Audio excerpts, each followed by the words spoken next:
Bom dia a todos. É um prazer para nós receber o professor Paulo Schkeff, da LXCC. O professor é graduado em Engenharia Elétrica pela FRJ, mestre em Engenharia Elétrica pela FRJ e doutorado pela mesma instituição, uma especialidade de acústica. Doutorado pela Universidade de Tecnologia da Finlândia. O professor trabalha na LXCC, tem diversos trabalhos publicados em periódicos e congressos internacionais, 3 capítulos de livros, e sua especialidade é na área de processamento de sinais acústicos e interface com o computador. Obrigado, professor. Agradeço a presença. Com a palavra, professor. Bom dia, obrigado pela presença de vocês, obrigado pelo convite, parabéns pela organização do evento. A programação está excelente, espero que vocês, alunos, o aproveitem bastante. Faço minhas as palavras da professora Laura, que é uma oportunidade excelente para vocês terem uma visão ampla, interdisciplinar dessa área de computação, que envolve uma série de outras disciplinas também. E hoje nós vamos falar de processamento digital de sinais e algumas aplicações de processamento digital de sinais. Tá? Bem, a gente vai falar de conversão de sinal do mundo analógico para o mundo digital, que a gente quer tratar os sinais no computador. Então não dá para tratar sinais analógicos no computador, né? Isso envolve um procedimento chamado amostragem, que a gente vai descrever aqui. Um outro tópico que é muito importante é como é que a gente analisa sinais. A gente vai ver o conceito de análise de sinais, em particular para sinais oscilatórios. E vai ver como é que a gente modela sequência. A gente tem uma sequência de números e quer ter algum tipo de modelo matemático que represente essa sequência de um modo que a gente possa modificar, se quiser, essa sequência de uma forma que a gente saiba o que está fazendo com o objetivo da modificação. E os modelos típicos que são utilizados são equações de diferenças, que são, digamos, o contraparte digital das equações diferenciais quando a gente trata de sinais de tempo contínuo, tá? Ou em domínio contínuo. A gente vai ver algumas aplicações, como suavização de sequências, reverberação artificial, síntese de tom harmônico e detecção de padrões. Eu selecionei aqui algumas aplicações que podem ter uma conexão forte com computação. Por exemplo, com games, com áudio para games, ou síntese computacional, de sons via computador. Tá? Aí a gente conclui a palestra. Então, como é que funciona uma cadeia típica de processamento digital de sinais? A gente vai fazer a transição entre o mundo analógico, contínuo, e o mundo digital, e querer voltar, se quiser, para o mundo contínuo novamente.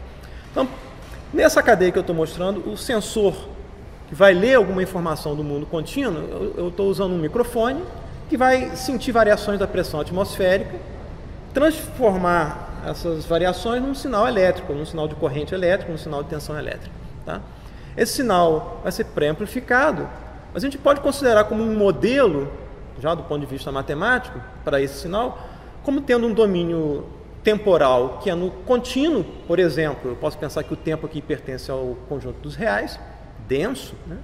E a amplitude, que é o contradomínio, também pode ser representado por um conjunto denso. Eu posso ler em qualquer instante de tempo que eu queira o valor da pressão, aqui representado no sinal de corrente elétrica, por exemplo, né? E o valor lido num determinado instante de tempo pode ser qualquer valor real. Essa seria a ideia de você ter um domínio nos reais e um contradomínio também nos reais. Tá? Isso aqui a gente não consegue tratar no computador. Tá? A gente vai ter que discretizar esse sinal, isto é ler, né, o domínio de tempos em tempos. Tipicamente isso é feito de forma uniforme, você determina um período de amostragem constante, né, e de período em período você lê o valor dessa função. E o valor dessa função também vai ter que ser representado por um número finito de bits, que isso vai ser usado no computador. Do ponto de vista decimal, você vai representar um número com um número finito de casas decimais. Se a gente pensar no irracional π, por exemplo, não dá para ser 3,1415 reticências. Você vai ter que truncar isso com um número finito de casas decimais. Okay? Então, esse bloco chamado conversor analógico digital vai fazer a discretização do domínio e do contradomínio e vai produzir para a gente uma sequência de números, e cada valor de cada número na sequência também é representado por um número finito de bits. Tá? O que a gente pode fazer com isso? Armazenar, guardar simplesmente, ou processar também. A gente pode modificar essa sequência, por exemplo, de acordo com algum objetivo específico, remoção de ruído, separação de fontes, algum objetivo específico. Isso envolve processamento digital de sinais. A gente tem que fazer isso de uma forma que seja conhecida, controlável. Tá? E pode querer reconstruir novamente essa sequência original ou modificada para o mundo do contínuo. Isso vai envolver, por exemplo, nesse exemplo aqui, essa sequência foi modificada por algum processador digital que transformou essa sequência nessa outra sequência, e a gente vai usar uma caixinha chamada bloco conversão digital analógico, que vai, de alguma forma, interpolar uma função contínua entre as amostras da sequência para criar novamente um sinal no contínuo, né? Amplificar se necessário e reproduzir isso aqui novamente num outro transdutor, né? Que vai receber um sinal de elétrico, corrente ou tensão, e transformar isso aqui num sinal acústico, que é o caso dos alto-falantes, né? Recebem um sinal elétrico e transformam isso numa vibração mecânica, que a gente interpreta como som. Okay? Então, essa é uma cadeia típica de processamento digital de sinais. Não necessariamente eu preciso percorrer essa cadeia, posso, por exemplo, gerar algum sinal no domínio digital e produzir no domínio analógico. É o caso dessas transparências, desses slides, eu produzi no PowerPoint. A placa de vídeo está tomando essa informação, transformando no sinal elétrico, o projetor transformando o sinal elétrico no sinal óptico, que a gente está observando. Então, a gente pode bypassar aqui essa parte inicial de amostragem e trabalhar simplesmente de um sinal gerado no computador e reproduzir isso no mundo analógico. Tá? Qual a vantagem de você trabalhar no mundo digital? Poder usar o computador, que é o bico hoje em dia. Você tem computador no bolso, né? O celular é um computador. Existe um suporte teórico para as transformações, as modificações que a gente pode fazer com os sinais, baseados em álgebra linear, sistemas lineares, cálculo. Então, tem todo um suporte formal para as transformações que a gente faz com os sinais. Tem um poder maior de criação, além, né, dos domínios lineares, também os domínios não lineares. As contas que a gente pode fazer usando o computador são muito mais, podem ser mais intrincadas do que um computador analógico, por exemplo. Em termos de pesquisa, desenvolvimento e inovação, você pode tanto criar ferramentas novas de processamento digital de sinais, isso está mais na área de pesquisa, e na área de desenvolvimento e inovação, você pode usar as ferramentas já existentes para alguma aplicação específica. Tá? Então, tem os dois lados aí envolvidos. Essa área de processamento digital de sinais é transversal em outras áreas de conhecimento. A gente vai ver alguns exemplos aqui nessa palestra. Tá? Então, amostragem de sinais, né? E análise, né? Quando a gente está falando de análise, é uma área muito vasta. O que é análise de sinais? Eu quero medir algum atributo associado ao sinal. Se eu tenho um sinal, por exemplo, eu quero saber qual é a duração do sinal. Eu quero saber qual é o valor máximo do sinal. Né? São medidas que você faz em cima de levantamento de características que você quer medir num sinal de interesse. A gente aqui nessa palestra vai ver um tipo de análise que é a chamada análise oscilatória. A gente está querendo saber que frequências, né, que componentes oscilatórios existem ou estão presentes num determinado sinal. Por que isso é importante? Porque fenômenos oscilatórios existem na natureza em múltiplas escalas, desde moléculas que têm frequências características de vibração, até na escala cosmológica. Né? Você tem fenômenos oscilatórios que existem em múltiplas escalas. Isso é importante a gente saber caracterizar esse tipo de fenômeno, do ponto de vista das oscilações presentes no sinal. Né? Então, tipicamente, a análise envolve você decompor um sinal complexo, complicado, em funções simples que a gente conhece, polinômios, cossenos, por exemplo, de modo que a gente consiga caracterizar esses sinais através dessas funções mais simples que a gente conhece, digamos, mais solidamente. Tá? Se a gente estiver falando, por exemplo, em decomposição em série de Taylor, que vocês já devem ter visto em algum curso de matemática aqui no curso de computação, você está decompondo o sinal em funções polinomiais. Né? Então, você está trabalhando com funções mais simples. Né? Se você estiver trabalhando com funções cossenoidais, senoidais, tipicamente está associada à série de Fourier. Você está expandindo ou decompondo o sinal em termos de senos e cossenos. E existem funções mais genéricas, como wavelets, em que você decompõe o sinal em funções mais complicadas. Né? Existe a possibilidade também de você fazer uma caracterização do sinal do ponto de vista estatístico, não determinístico, como é o caso que a gente vai ver aqui nessa palestra, mas existe toda uma área também de caracterização estatística dos sinais de interesse. Uma parte que é bastante comum, um tópico que é bastante comum, é você caracterizar sinais através de modelagem. Você atribui ao sinal um comportamento que pode ser gerado através de um modelo matemático. E você, através do modelo, você caracteriza o sinal de interesse. Tá? Através dos parâmetros do modelo. A gente vai ver um pouquinho disso aqui também na palestra. E um aspecto importante quando a gente fala de análise de sinais é a questão da estacionariedade. Os sinais que a gente lida, com os quais a gente lida na natureza, são sinais não estacionários. Não estacionários. Isso quer dizer que o modelo gerador que produz esse sinal, né, não é um modelo fixo, mas é um modelo que está mudando ao longo do tempo. Tá? Como é que a gente resolve isso do ponto de engenharia? A gente finge que num pedacinho curto de instante de tempo, né, num instante curto de tempo, nada mudou, a gente trata com um modelo estacionário. Por quê? Porque é mais simples. Tá? Eu estou falando do domínio temporal aqui, que vai ser o que a gente vai usar, mas pode ser um domínio espacial, como a gente viu na palestra do professor Gabriel. Tratando de imagens, por exemplo, não tem tempo, você tem espaço. Tá? Mas eu vou tratar aqui, sem perda de generalidade, do domínio temporal.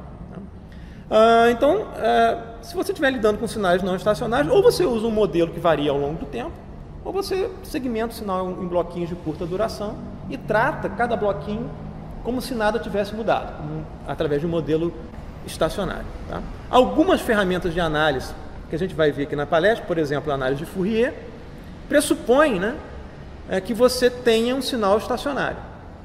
A chamada discreta de cosseno também. Né? Modelagem autorregressiva, que a gente vai ver aqui na palestra rapidamente, também pressupõe. Outras ferramentas de análise não pressupõem sinais estacionários. Por exemplo, o wavelets e a decomposição empírica de módulos do Hwang. Não pressupõem que os sinais em questão sejam estacionários. Tá? Então você tem que saber as ferramentas para poder usar corretamente as ferramentas de acordo com os sinais que você está processando, analisando. Tá? Okay? Uma classe maior em que estão enquadrados os sinais oscilatórios são os sinais periódicos. Né? A definição é simples, do ponto de vista matemático. Um sinal x de t é periódico, x de t é igual a x de t mais um t grande, tá? Tanto o tzinho como o t grande nos reais, né? E esse t grande vai ser o menor período, né, em que t se repete. O sinal periódico ele existe, não começa nem termina, né, mas tudo que eu preciso saber dele está contido num período. E esse período se repete desde todo sempre para todo sempre. Tá? Muito útil na área de sinais, por mais contraditório que seja o fato do sinal existir, não começar nem terminar. Tá? Do ponto de vista de sinais oscilatórios, né, quando a gente pensa em sinais periódicos, a gente pensa logo num cosseno, ou numa exponencial complexa. Né? Você tem sinais do tipo e elevado a j ômega t, o cosseno de ômega t. Em engenharia, a gente usa o j para a unidade imaginária, ao contrário da matemática, e o i está reservado para a corrente elétrica. Né? Então, toda vez que vocês encontrarem um j aqui, é a raiz de menos 1. Tá? Argumento de um cosseno é ângulo. Tá? Argumento aqui de uma exponencial complexa, né, o ômega t aqui, isso é ângulo. Tá? Se você tem ângulo multiplicado por uma variável t que representa tempo, né, esse ômega aqui tem que ser razão entre ângulo e tempo. E a gente chama isso de frequência. É a taxa de variação angular com o tempo. Se a gente pensar numa sequência oscilatória do tipo cossenoidal no tempo contínuo, por exemplo, x de t igual a amplitude A, cosseno de ômega t, né, o ômega aqui vai dar a frequência de oscilação desse cosseno. No caso discreto, né, o domínio não é mais os reais, o domínio é os inteiros, o n aqui está nos inteiros. Né?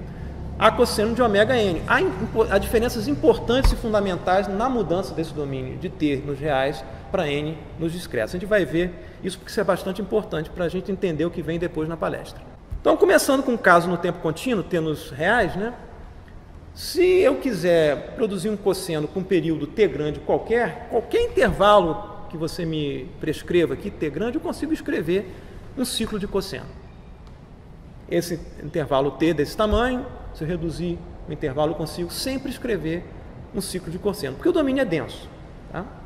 Então, a relação entre período e frequência, no caso contínuo, é sempre inversamente proporcional. Se eu reduzir o período, né, o ciclo de cosseno vai oscilar mais rapidamente, a frequência é maior. Então, a razão entre a frequência e o período é inversamente proporcional através de um fator 2π aqui. Se a gente quiser expressar a frequência em hertz, não em radianos por segundo, né, o fator de conversão aqui é meramente multiplicação por 2π. Tipicamente, na engenharia, a gente trabalha mais com a frequência em hertz. Né? Hertz é ciclo por segundo. Tá? E como um ciclo tem 2π radianos, você faz a conversão de uma coisa para outra de forma simples. Tá? Caso contínuo, frequência sempre inversamente proporcional ao período. No caso discreto, a situação é diferente. Suponha que você tem um domínio agora, n, né, que é nos inteiros. Como é que eu escrevo um sinal que varia de forma mais rápida possível nesse domínio? O sinal de variação mais rápida é um sinal que tem uma amostra para cima e outra para baixo. Ok? Tem nada mais rápido do que isso. Como é que eu escrevo matematicamente esse sinal? Suponha que a amplitude aqui seja igual a 1. Tá? Eu posso escrever a sequência x de n, nesse exemplo, né, como menos 1 elevado a n. Representa, do ponto de vista matemático, essa sequência. Mas eu quero escrever isso como um sinal oscilatório. Eu vou escrever esse menos 1 em forma de um número complexo, na forma polar, né? Isso vai ser exponencial complexo de magnitude 1 e elevado a jπ. Isso tudo é elevado a n. Né? Elevado a jπ, se a gente pensar no círculo unitário, né? Isso vai estar aqui do lado esquerdo, né? Magnitude unitária é um ângulo π. E elevado a jπn, a frequência aqui de interesse ômega é π. A máxima frequência possível no argumento principal é π. Eu posso escrever isso como π, mas qualquer múltiplo inteiro de 2π. Continuo no mesmo lugar do ponto de vista de um número complexo. Então, não só existe uma frequência máxima no argumento principal, entre menos π e π, por exemplo, mas existe uma periodicidade, porque se eu der uma volta inteira, eu volto para o mesmo lugar. Então, a representação frequencial, no caso discreto, ela é periódica, tá? Ao contrário do caso contínuo, que é a frequência inversamente proporcional ao período. Do ponto de vista prático, significa o seguinte: se você continuar aumentando a frequência, né, a partir de π ela volta a decrescer novamente. Tá? Se eu representei aqui, né, essa questão da periodicidade através desse ângulo π, né, ser representado por π mais qualquer múltiplo inteiro aqui de 2π. Eu volto para o mesmo ponto do plano complexo, então estou na mesma frequência. Tá? Então a frequência máxima é igual a π radianos por segundo no argumento principal. Tá? Mais um pouco ainda sobre a diferença entre o domínio discreto e o domínio contínuo. Né? No caso de uma função cossenoidal x de t igual a cosseno de ômega 0t, frequência fundamental aqui ômega 0, né? Esse sinal é periódico para qualquer valor de ômega 0 nos reais. Tá? Eu posso expandir o cosseno de ômega 0t através da relação de Euler, né, como meio da exponencial de e elevado a j ômega 0t mais meio, né, de e elevado a j menos ômega 0t. Isso indica para a gente que a gente tem duas frequências aqui na representação frequencial de um cosseno. Uma frequência positiva, ômega 0, e uma frequência negativa. E essa representação é feita em termos desse objeto matemático, no delta de Dirac. Vocês devem ter visto algum curso de matemática. Né? E a representação frequencial, ela contém o mesmo número de parâmetros, né, e a informação contida numa representação temporal, que é uma representação. Né? A gente tem que conhecer aqui na representação temporal a frequência ômega 0, tem que conhecer a amplitude A, né? E tem um conhecimento embutido que é uma função cossenoidal, que está embutida no modelo. Na representação frequencial, a gente tem aqui ômega 0 presente, o valor de A está contido na área do delta, né? E a simetria, né? O fato dessa função ser par simétrica em relação a ômega igual a 0, né? Você tem o mais ômega 0 e o menos ômega 0, reflete o fato dessa função cosseno ser uma função real. Tá? Você tem uma representação equivalente de uma coisa e outra. Do ponto de vista frequencial, notem, né? Ao contrário do ponto de vista temporal, esse sinal aqui, ao longo do tempo, você tem sinal presente o tempo inteiro. Do ponto de vista frequencial, no domínio frequencial ômega, eu preciso saber apenas 2 pontos. Então você tem um quê de compactação da informação. No domínio não do domínio da representação funcional, mas do domínio do sinal no tempo propriamente dito, a representação gráfica. Do ponto de vista da representação gráfica na frequência, eu preciso de 2 pontos apenas de conhecimento e a área do delta. Então, é uma representação que eu posso fazer com 3 números apenas. Do ponto de vista do tempo discreto, x de n, cosseno de A, cosseno de ômega 0 nzinho, a primeira surpresa é que esse sinal não é periódico para qualquer valor de ômega 0, ao contrário do caso contínuo. Dá para mostrar que o sinal só vai ser periódico se o ômega 0 for um múltiplo inteiro de 2π radianos. Tá? Não tem como a gente mostrar aqui, mas acreditem em mim. Do ponto de vista frequencial, a situação muda de figura também. A gente viu antes aqui, né, que do ponto de vista frequencial, a frequência π é igual à frequência π mais qualquer múltiplo inteiro de 2π. Tá? Então, do ponto de vista frequencial, a representação ela é periódica, né? Eu posso selecionar um período aqui de tamanho 2π, por exemplo, entre menos π e π, mostrado nessa área achurada em verde mais escuro. A frequência ômega 0 vai aparecer aqui, suponha, né, que seja entre menos π e π, como um delta de Dirac, também a função cossenoidal real vai produzir aqui também a componente simétrica. Tá? Mas tudo que acontece entre menos π e π vai se repetir igualzinho em múltiplos inteiros de 2π. A representação frequencial ela é periódica. Periodicidade e discretização andam de braços dados. Toda vez que você discretizar alguma coisa, pode contar que em algum domínio de representação, por exemplo, no caso temporal, primal e frequencial dual de Fourier, você vai ter alguma representação periódica envolvida. Então, prestem atenção todas as vezes que estiverem trabalhando com discretização, que é bem comum encontrar representações periódicas associadas ao efeito da discretização. Tá? Essa representação, ela é singular, ou seja, eu não preciso conhecer um número não enumerável de pontos no domínio, mas um número enumerável de pontos no domínio, né? E além de ser enumerável, que eu estou chamando de singular aqui, ela é periódica. Isso é importante também para a gente. Então, importante para o teorema da amostragem, que eu vou apresentar agora, né? Que é a amostragem um sinal do ponto de vista meramente matemático, né? Se a gente quiser saber como é que isso é feito, circuitos do professor Moreirão. Mas aqui a gente vai ver do ponto de vista de modelagem matemática, tá?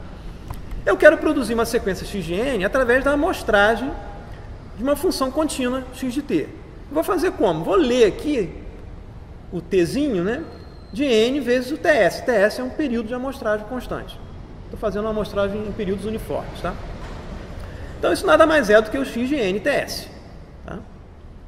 Com n pertencente aos inteiros e o ts aqui pertencente aos reais. Tá? Suponha que você tenha um sinal que seja limitado em frequência, ou seja, se eu olhar a representação frequencial desse sinal, né, existe uma frequência máxima de um sinal real, tá ok? Uma frequência máxima, ômegazinho m, acima da qual, em módulo, né, o conteúdo frequencial é nulo.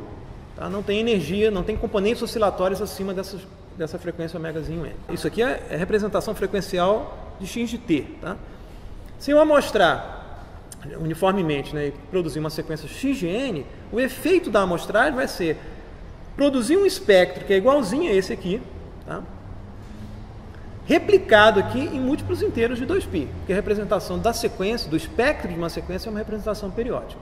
Tá? Dá para mostrar isso formalmente, mas a gente viu aqui digamos, através da função cossenoidal do slide anterior, a gente viu que isso parece que vale, né, para todos os outros casos. Tá?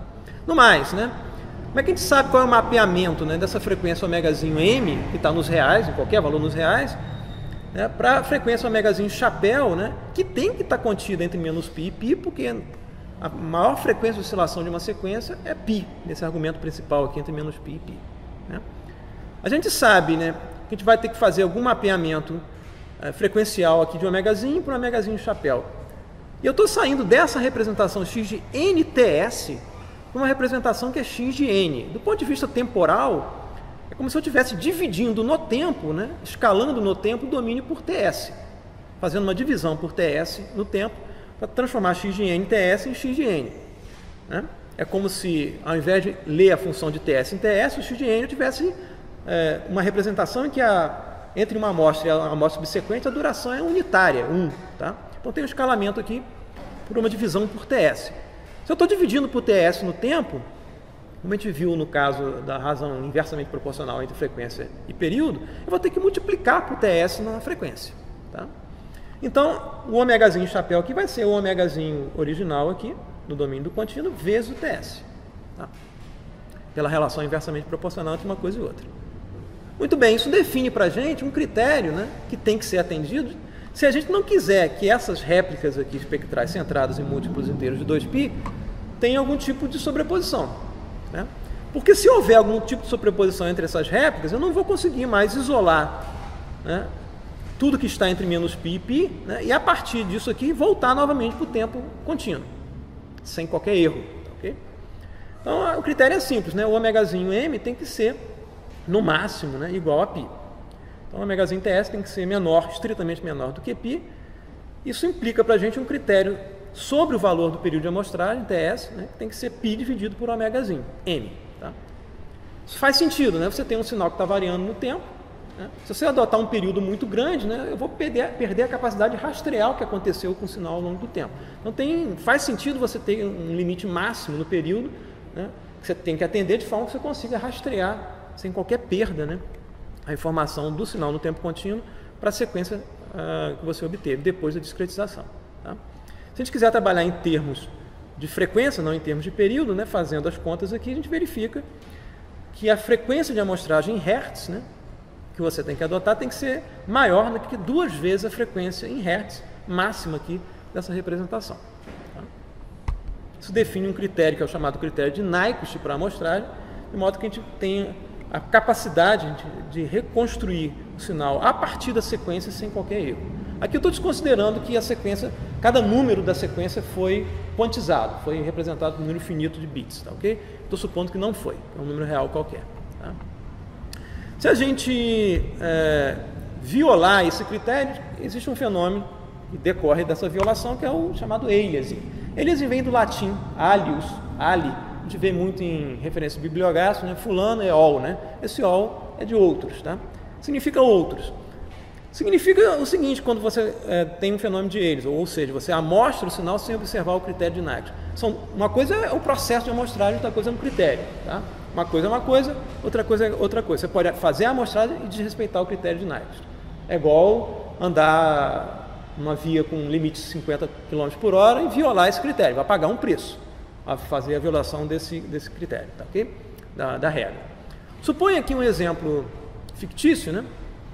Em que você tem um sinal cuja representação frequencial tem uma frequência máxima que é FM de 18 kHz, e essa frequência é intensa, ela tem alta energia. Tá? Se eu fosse obedecer o critério de Nyquist para amostrar esse sinal, eu teria que escolher uma frequência de amostragem maior do que 36 kHz. Isso aqui é um critério, eu posso escolher qualquer valor. A escolha tem que ser um FS maior do que 36 kHz. Tá? Mas eu violo o critério de Nyquist e escolho aqui a frequência FS 22,5 kHz. Tá? O que vai acontecer? A amostragem vai produzir um espectro no domínio frequencial, e aqui eu estou mostrando o espectro não de XN, mas de XNTS, de modo que a gente consiga ver aqui a frequência máxima não em π, mas em FS, tá? Pelo escalamento frequencial. Esse espectro vai ser replicado aqui igualzinho em zero, que FM vem parar aqui sem qualquer escalamento, porque eu já multipliquei por TS aqui o tempo, tá ok? Acontece que vai aparecer também uma componente igualzinha a essa, centrada em FS, menos FS e múltiplos inteiros de FS, porque a representação é periódica. Tá? Se eu quiser reconstruir o sinal a partir da sequência, né, sinal de tempo contínuo, eu só vou conseguir reconstruir tudo que estiver dentro aqui de um período de tamanho 2π ou de tamanho FS aqui. Logo, né, eu não vou conseguir reconstruir esse sinal com esse espectro lá de cima. Eu vou conseguir reconstruir esse espectro modificado. Todas as componentes que estão aqui, entre essa frequência, que é em torno de 4 kHz, até a frequência máxima aqui, que vai ser a metade dessa frequência 22, aproximadamente 11 kHz, vai ser uma versão distorcida do sinal. Quer dizer, eu vou estar reconstruindo outras frequências no lugar das frequências que eu gostaria de fato de reconstruir. Tá? Então esse é o fenômeno de aliasing, que é o preço que a gente paga por não amostrar obedecendo o critério de Nyquist. Tá? Vamos ver um exemplo real aqui. Está aqui o sinal de interesse, um sinal de áudio. Tem uma componente, representação frequencial aqui, tá? No eixo horizontal, frequência, em Hertz, tá? E no eixo vertical, magnitude, intensidade. Tá? Tem uma componente aqui forte em 18 kHz. Fiz a amostragem desse sinal com 22,5. Essa componente veio parar aqui em aproximadamente 4 kHz. Tá? Por que eu escolhi essa componente de 18 kHz? A gente não ouve essa componente, pelo menos nós mais velhos não ouvimos. Os jovens podem ouvir, e eu não sei se essa caixa de som vai conseguir reproduzir essa componente de 18 kHz. A sensibilidade do sistema auditivo humano é baixa para essa faixa de frequência. Então, o fato de ter essa componente aqui não causa nenhum problema do ponto de vista perceptivo. Tá? Já essa componente em 4 kHz está numa faixa do sistema auditivo humano que é bastante sensível. Tá? Então é isso que acontece. Vamos ouvir o sinal original.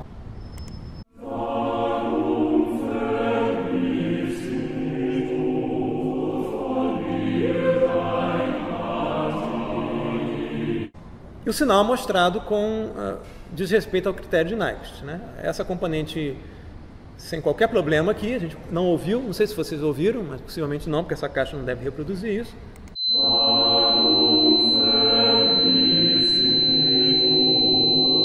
Passa a ser um sinal incômodo porque se violou o critério de Nyquist. Não só essa parte incômoda aqui dessa componente de 4 kHz, mas toda a parte do espectro daqui até o final está corrompida. Tem componentes de mais altas frequências que foram rebatidas para essa parte aqui. Tá, ok? Então é bom respeitar o critério de Nyquist. Todo componente de conversão analógica digital que se preze já sabe, né, que você não consegue garantir na realidade dos fatos, por exemplo, que a frequência máxima aqui é 18 kHz. Por quê? Suponha que você tem um processo físico que você quer mostrar que produz uma frequência máxima de 18 kHz. Quem garante que você está medindo somente a frequência máxima do processo físico? Né? Pode ser que haja alguma interferência externa da instrumentação envolvida, algum componente externo, por exemplo, um ruído de interferência, que viole aqui, você pensa que no máximo é 18 kHz, adota o critério de Nash certinho, mas nada funciona porque você tem interferência, tem ruído presente. Então, os amostradores padrões, né, fazem, antes de você amostrar, um filtro que joga fora todos os componentes de frequência acima da frequência máxima aqui em módulo. Então, ele já se antecipa ao fato que você não consegue, em geral, garantir essa frequência máxima aqui, e ele já joga fora para você tudo antes de você fazer a amostragem. Tá? Muito bem. Como é que a gente gera esse gráfico aqui, né? Como é que a gente gera esse gráfico que é chamado de espectro? Como é que a gente tem uma representação diferente do tempo que mostra para a gente quais são as componentes oscilatórias presentes no sinal? Isso é feito através da chamada análise de Fourier, que visa responder essa pergunta: quais são as frequências oscilatórias presentes numa determinada sequência, um determinado sinal? Como é que a gente faz isso? A gente mede a similaridade do sinal com um sinal que tem apenas uma frequência. E que sinal é esse? É uma exponencial complexa. A gente viu que um cosseno pode ser expandido em termos de duas exponenciais complexas, uma com frequência positiva, outra com frequência negativa. Então, que tal eu comparar a sequência de interesse x de n, né, com uma sequência que é elevada a j, magnitude unitária, tá? Elevada a j ômega n, e eu vou mexer, né, vou escolher a frequência ômega que eu quero saber se existe na sequência x de n. Tá? Como é que eu faço essa comparação, né? Meço a similaridade entre x de n e essa função exponencial complexa no discreto? Faço o produto interno. Nada mais é do que, se eu colocar esses elementos de x e dessa sequência em vetores, né? É o produto interno entre esses dois vetores. Né? Isso pode ser escrito como x φ hermitiano aqui, porque esse sinal aqui é um sinal de valores complexos. Hermitiano é o transposto conjugado. Tá? Se eu fizer esse produto, isso produz um número. Se eu selecionar aqui uma frequência específica, né? Esse produto, para essa frequência, é um número complexo. Tá? Então, se eu varrer ômega numa faixa dos reais, e eu sei que eu preciso varrer numa faixa de tamanho 2π, porque a representação espectral de uma sequência é periódica, o período é 2π, basta eu varrer o ômegazinho no contínuo, nos reais, né, entre menos π e π radianos. Tá? Então, eu tenho um chamado espectro de Fourier. O espectro de Fourier existe para qualquer sequência? Não. Tem sequências específicas em que essa conta aqui não converge. Isso aqui é uma série, formalmente falando. Nem toda sequência admite o espectro de Fourier. Casos práticos da vida real, sequências que começam e terminam, ou seja, duração finita e com amplitude limitada, esse espectro sempre existe. Que são as sequências que a gente vai trabalhar no computador. Né? Sequências que começam e terminam e que não explodem. Tá? Esse cara é o chamado espectro de Fourier. Se a gente olhar um módulo, porque isso aqui é um número complexo para cada ômega, se a gente olhar um módulo, isso vai indicar para a gente se a componente exponencial complexa nessa frequência ômegazinha existe ou não. Se o módulo for zero, projeção nula, essa componente oscilatória não existe em xn. Se a projeção for não nula, essa componente existe. Tá? E a fase vai indicar uma possível defasagem em relação à frequência nula entre essa exponencial complexa, porque isso aqui é j ômega n mais um φ, que está igual a zero aqui. Pode ser que exista um deslocamento na fase entre a frequência presente em x e a fase nula da exponencial complexa. Isso vai ser indicado aqui na fase da exponencial complexa. Mas um fator importante aqui, que é a representação frequencial de uma sequência, se eu varrer aqui no ômega nos reais entre menos π e π, é uma representação no contínuo. Eu não consigo mais trabalhar isso no computador. Okay? Voltei para uma representação no contínuo. Como é que eu faço para trabalhar essa representação no computador? Discretizo o espectro de Fourier. Eu vou ler o ômega em intervalos regulares, né, e vou escolher, já que eu sei que o intervalo de interesse tem tamanho 2π, divido esse intervalo em n partes iguais, então as frequências de interesse vão ser 2π sobre n, né, o valor de k nos inteiros vai dar para a gente o valor dessa frequência nesse intervalo. Tá? Esse tipo de representação em que o espectro é discretizado é chamado de DFT, que é a transformada discreta de Fourier. Isso aqui é uma sequência, foi obtida através da discretização da função contínua espectral. Tá? Isso aqui eu posso trabalhar no computador. Qual o preço que a gente paga ao fazer a discretização do espectro? O preço é que alguma coisa vai se tornar periódica, e essa coisa é a representação do sinal no tempo. Né? X de n aqui, que admite esse espectro discretizado, não é um x qualquer, mas é um x que é periódico.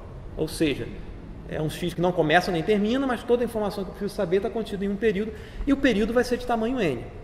Quando eu faço a discretização, eu tenho os dois domínios agora discretos e os dois periódicos, que o período é o mesmo nos dois domínios. O x de n vai ser um sinal periódico com período n grande, né, e o espectro também vai ser um sinal periódico com período n grande. Então, o escopo de aplicação da transformada discreta de Fourier é para sequências que começam e terminam, tá? Sequências do mundo real, com amplitude limitada, tá? E a duração, o número de amostras da sequência, né, tem que ser menor do que o tamanho n grande que eu escolhi para DFT. Tá, okay? De modo que eu consiga transformar um sinal desse tamanho, por exemplo, né, L amostras, eu escolho n maior do que L, né, e digo que isso é periódico. Replico isso de n em n. Vantagem disso, de eu ter o x de n periódico com um período n e o espectro periódico com período n grande também. Eu posso sair do x para o x grande através de uma transformação linear. Isso envolve eu multiplicar o x com uma matriz W, né, no Rn por n, para produzir o x grande, que também é uma sequência de n amostras. Isso é uma transformação linear, eu estou agora num domínio de dimensão finita. Os vetorizinhos x e x grande estão no Rn, a matriz W no Rn por n. Essa matriz, em geral, é uma matriz cheia, né? É possível resolver esse problema de forma eficiente, transformando essa matriz W numa sucessão de matrizes esparsas. Isso tem a ver com um tópico que é de algoritmos rápidos para você resolver a DFT, que é chamada de transformada rápida de Fourier, FFT. Tá? Não dá para a gente ver isso aqui agora. Como é que a gente faz quando a gente tem um sinal que não é estacionário? Né? Toda essa análise pressupõe, né, que as frequências de interesse aqui, o omegazinho, né, que você pode varrer de acordo com o seu interesse, elas não estão mudando. Essa exponencial complexa ela tem uma frequência fixa. Tá? Supõe que o sinal que você esteja analisando não tem uma frequência, ou tem componentes oscilatórios que não têm frequências fixas. Né? É um sinal não estacionário. O que você faz? Segmenta em blocos de curta duração e analisa os blocos de curta duração em que você supõe que esse sinal não mudou em termos de estacionariedade. Faz o seguinte, segmenta em blocos de curta duração, calcula a DFT para cada bloco, calcula o módulo da DFT, lembrar que isso aqui é um número complexo, organiza, né, os módulos numa grande matriz, chamada de espectrograma, né, e permite você saber qual é a evolução do espectro ao longo do tempo. A desvantagem desse tipo de procedimento, né, é que essa segmentação em blocos impõe uma limitação de resolução tanto no tempo quanto na frequência. Não vai dar para a gente ver isso aqui agora também. Okay? Do ponto de vista gráfico, é isso que é feito. Você tem uma sequência de longa duração, segmenta em blocos de curta duração. Para cada bloquinho você computa DFT, vai produzir uma nova sequência. Tá? Eu estou olhando aqui um módulo, tá? E você vai organizar cada uma dessas sequências em colunas. Você vai ter uma representação matricial ao longo do tempo. Quer dizer, o centro de cada bloco aqui vai dar para você uma nova dimensão temporal. Então, tem um exemplo de um espectrograma, né, de um sinal de áudio. Vamos ouvir o sinal primeiro, depois a gente tenta verificar o que a gente está vendo aqui nessa representação, comparando com o que a gente ouviu. Tá? É um sinal de clarinete.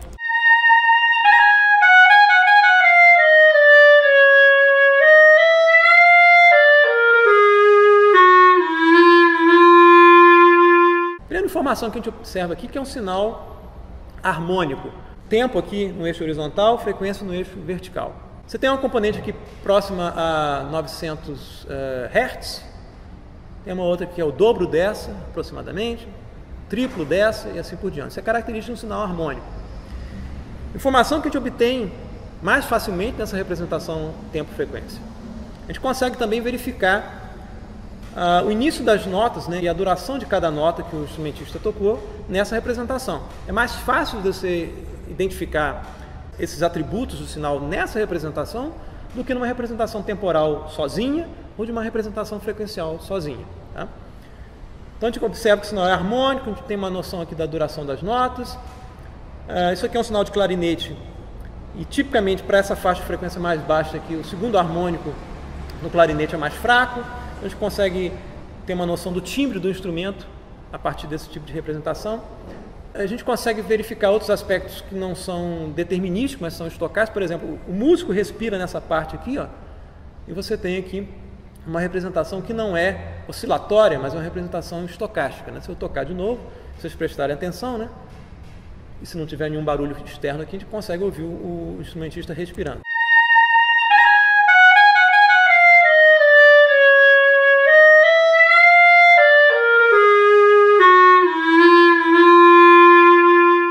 representação mais rica, né, do que só a representação temporal, só a representação frequencial. Esse tipo de representação é utilizado, por exemplo, em sistemas em que você quer fazer o seguinte: ouço a música, um ouvido biônico, que ouve a música e tenta identificar quais foram as notas tocadas, qual é o tipo de instrumento que foi executado, né, que na literatura é chamado de Music Information Retrieval, né, que você tenta ouvir através do computador e obter informações de alto nível acerca do sinal que foi emitido, tá, ok? Inteligência artificial. Tá? Análise de sinais, análise de tempo e frequência. Como é que a gente faz modelagem, né, e filtragem de sinais discretos? Né? Vamos ver primeiro filtragem, depois um pouquinho de modelagem. O que são sistemas? Filtragens são feitas através de sistemas. Tá? A gente vai falar de sistemas lineares, mas podem ser sistemas não lineares também. O que é um sistema? Sistema é algum tipo de modificação e tem sinônimos, né? Posso chamar isso de sistema, de filtro, operador, transformação. É algum tipo de transformação que toma como entrada uma sequência x de n e entrega na saída uma sequência y de n modificada, de acordo com um interesse específico, um objetivo específico de modificação. Tá? Em geral, a gente pode trabalhar com sistemas não lineares e variantes no tempo. É mais fácil de trabalhar com coisas mais fáceis, então a gente vai trabalhar aqui na palestra com sistemas lineares e invariantes no tempo. Tá? E nessa classe de sistemas lineares e invariantes no tempo, quem faz o papel principal são as equações de diferenças, tá? Que a gente vai ver rapidamente aqui na palestra. O que é uma equação de diferenças? Né? Equação de diferenças, né? Olhando essa representação, que a entrada do sinal é x, né? Tem um sistema que eu estou chamando SLIT, aqui é sistema linear invariante no tempo, que é um operador t que transforma x e entrega y. Tá? Então, nesse contexto, eu posso escrever um modelo matemático para a equação de diferenças que tem duas partes, uma parte que é recursiva e uma parte que é não recursiva. A parte não recursiva é mais simples, né?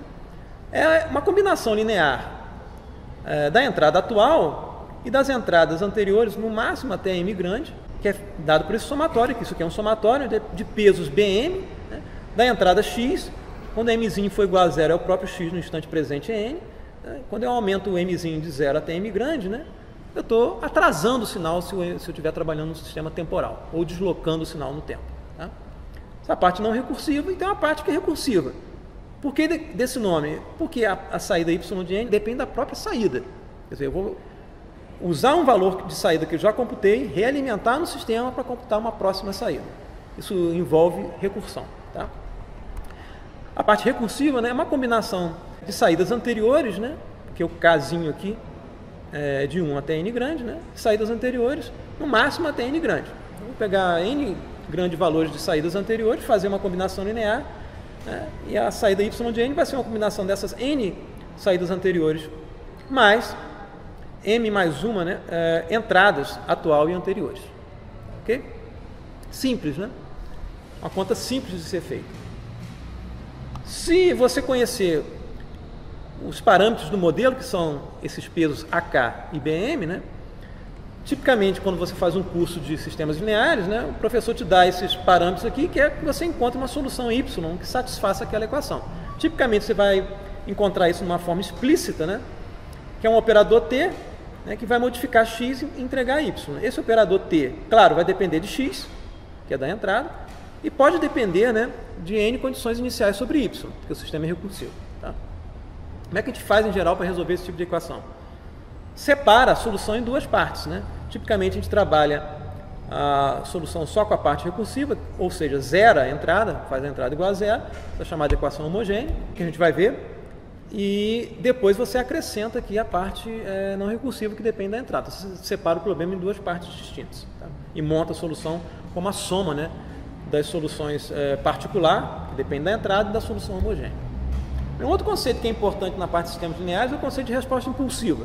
Você tem um sistema linear invariante no tempo, inicialmente relaxado, isso significa que as condições iniciais são nulas. Tá? Você excita o sistema com um chamado delta de Kronecker, que é um sinal maximamente concentrado no tempo. Ele tem uma amostra não nula em n igual a zero, todas as outras são nulas. E observa a resposta. No caso específico de eu alimentar o sistema com a entrada delta, ao invés de um x qualquer, para essa entrada específica eu rebatizo a saída y de h. Tá? Resposta impulsiva. Então o t, né, operador do sistema, aplicado aqui à entrada delta, a gente chama de h. O sistema linear invariante no tempo. Esse tipo de resposta só vale, né, só faz sentido para sistemas lineares. Ok? Muito bem, a gente vai ver a importância desse tipo de representação resposta impulsiva. Se a gente conhece o h, A gente consegue computar a saída y para qualquer outra entrada através de uma conta entre x e h, que é uma projeção de x em h. E essa conta é dada por y, é um somatório para todos os k's nos inteiros aqui, de hk x de n menos k. Parece uma conta esquisita, mas não é. A gente tem que interpretar essa matemática. Tá? No domínio k, né, não no domínio n, no domínio k, o que eu estou fazendo? Estou mantendo a sequência h do jeito que ela está, do h de n para h de k, mas a sequência x foi modificada. Né? O problema maior aqui em x. De x de n, faz nzinho aqui igual a zero. Né? Para nzinho igual a zero, eu estou aqui em x de menos k. De x de k para x de menos k, eu estou fazendo uma reversão temporal. Estou fazendo um espelhamento desse sinal em relação a zero. Ok? Então, essa conta nada mais é do que um produto interno, como a gente viu lá no caso de Fourier, que eu projetava a sequência de interesse numa exponencial complexa. Aqui eu estou projetando h em cima de x, revertido no tempo e deslocado por n. Tá? Então, do ponto de vista aqui de álgebra linear, eu estou fazendo o produto interno entre um vetorzinho h, coloquei as amostras de h nesse vetor h, e x. X não é o x original, é o x revertido no tempo. Eu botei uma setinha ao contrário aqui, para indicar que existe uma reversão temporal, e deslocado por n. Tá? Então, eu consigo, conhecendo a resposta impulsiva, obter a saída y para qualquer entrada x. Isso é um sistema em caixa preta. Tá? Toda a informação sobre o operador t está embutida aqui na resposta impulsiva. E como o sistema é linear, fazer essa conta de h com x, já que eu mantenho uma sequência do jeito que está, reverto a outra no tempo e desloco uma em relação à outra, e para um determinado deslocamento eu faço o produto interno. Né? Esse é um movimento relativo. Né? Fixar uma e deslocar a outra é deslocar a outra e fixar uma. Então, né, fazer essa conta, que é chamada soma de convolução linear discreta, entre x e h, é a mesma coisa de fazer a convolução entre h e x. Do ponto de vista gráfico, né, para ilustrar o que está acontecendo, suponha que você tem um sistema simples, né, y de n, um somatório aqui de mzinho de 0 até 3, de hzinho de m, x de n menos mzinho. Tá, ok? Sistema não recursivo, y não depende do próprio y. Eu não falei lá atrás, mas diferenças, né? A ordem da equação de diferença é o maior valor entre o m e o n maiúsculos aqui. Tá? Então, um sistema de terceira ordem, né? O m grande aqui é igual a 3. Está aqui a sequência x, né? E eu sei que a conta que o sistema vai fazer para produzir a saída y, né, é o produto interno entre x, né, e h. Como h só tem 4 elementos, né, porque o mzinho é de 0 até 3, né, eu vou criar um buffer aqui de 4 elementos para o x de entrada, né, fazer o produto interno aqui, x transposto h, para produzir o y. Né. A entrada x ponto a ponto vai ser colocada aqui nesse primeiro elemento do vetor x, né, e esse produto y de n vai ser colocado na saída. Okay? Então, para n maior ou igual a 0, né, começando aqui para n igual a 0, reverto x no tempo, faz sentido isso, né, porque eu vou colocar o x0, depois o x1 e assim por diante. Reverto aqui, alimento o x0 aqui no primeiro elemento x, faço o produto interno e produzo o y. Né? É como se eu estivesse passando o sinal de interesse por esse buffer aqui. E para cada nova amostra que entra no sistema, eu faço o produto interno. Então, funciona dessa forma. Para n igual a 0, coloquei o x0 aqui no primeiro elemento. Né? Para n igual a 1, o elemento x1 entra aqui no primeiro elemento, x0 passa para o segundo elemento e assim por diante. Eu vou fazendo produto interno entre esse vetor aqui de 4 elementos e esse aqui, para produzir a saída y. Tá? Então, isso é chamado convolução. Tá? Uma conta simples de ser feita. Então, desde que eu conheça h, eu consigo obter a saída para qualquer entrada. E quais são os objetivos da filtragem, né, quando você cria um sistema? N motivos diferentes. Por exemplo, citei alguns aqui. Eu quero modificar o conteúdo espectral, eu posso querer reduzir ruído no sinal de interesse, posso equalizar as componentes oscilatórias, pode ser que elas tenham intensidades diferentes, eu queira equalizar as intensidades, torná-las igualmente intensas. Eu posso compensar distorções, tem a ver com uma área chamada de sistemas inversos. Todo sistema de telefonia celular tem um, né? Você está falando aqui, manda essa informação pelo ar, o ar distorce essa informação no seu receptor. Você quer um sistema que desfaz a distorção feita pelo sistema de transmissão. Você pode querer separar fontes, pode querer detectar padrões ou impor efeitos num determinado sinal de acordo com o objetivo desejado. Tá? A gente vai ver algumas dessas aplicações agora. Tá? Antes disso, vamos ver como é que a gente pode modelar uma sequência através de equações de diferenças. Tem sistemas como equações de diferenças, e a gente viu que um sistema pode ser representado por uma resposta impulsiva, que é a resposta de uma equação de diferença à entrada delta. Isso aqui é uma sequência. O sistema pode ser representado pela sequência, o sinal de interesse também é uma sequência. Então eu posso associar a uma sequência também uma equação de diferenças. Qual é a ideia? A ideia é, né, que a sequência de interesse y de n seja o resultado da resposta de um sistema que é uma equação de diferenças. Tá? Eu quero projetar um sistema cuja resposta, né, simula o comportamento da sequência que eu estou observando. Essa é a ideia. Tá?